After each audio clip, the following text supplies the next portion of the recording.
By a show of hands, how many of you have told your friends that you go to Snapchat, Instagram, TikTok to finish your assignment, only to find yourself back on them 5 minutes later? I know I have too. We often joke about being addicted to social media like it's no big deal. But just like any addictive substance, social media was designed with the goal that we spend hours and hours on them. As a result, social media addiction should be treated with just as much attention as any types of addiction. Consider the story of Alyssa. Like many Gen Zers, Alyssa got her first phone and was introduced to social media at a tender age. What started out as watching TV show reruns on YouTube turned into obsession over watching teen influencers doing their makeup and getting ready in designer clothes.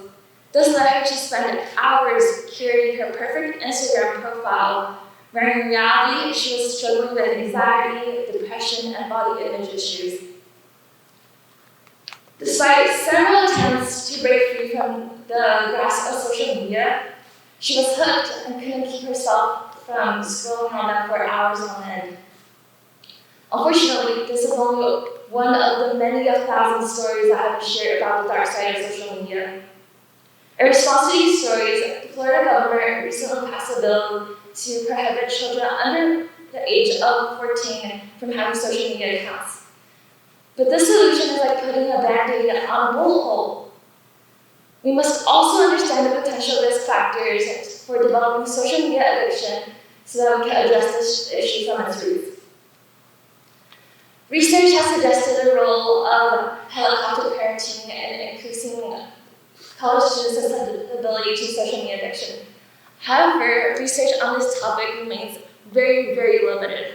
As a result, for my master's thesis, I've examined how helicopter parenting impacts college students' social media addiction over the span of 12 weeks.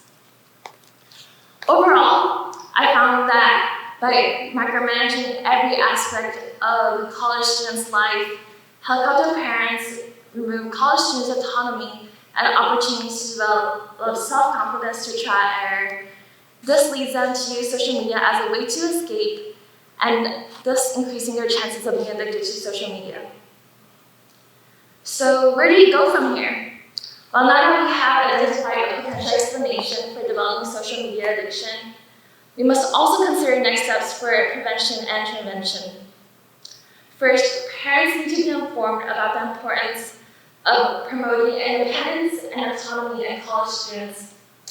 Parents often engage in hovering behavior over college students' life with good intentions, not knowing the negative consequences of doing so.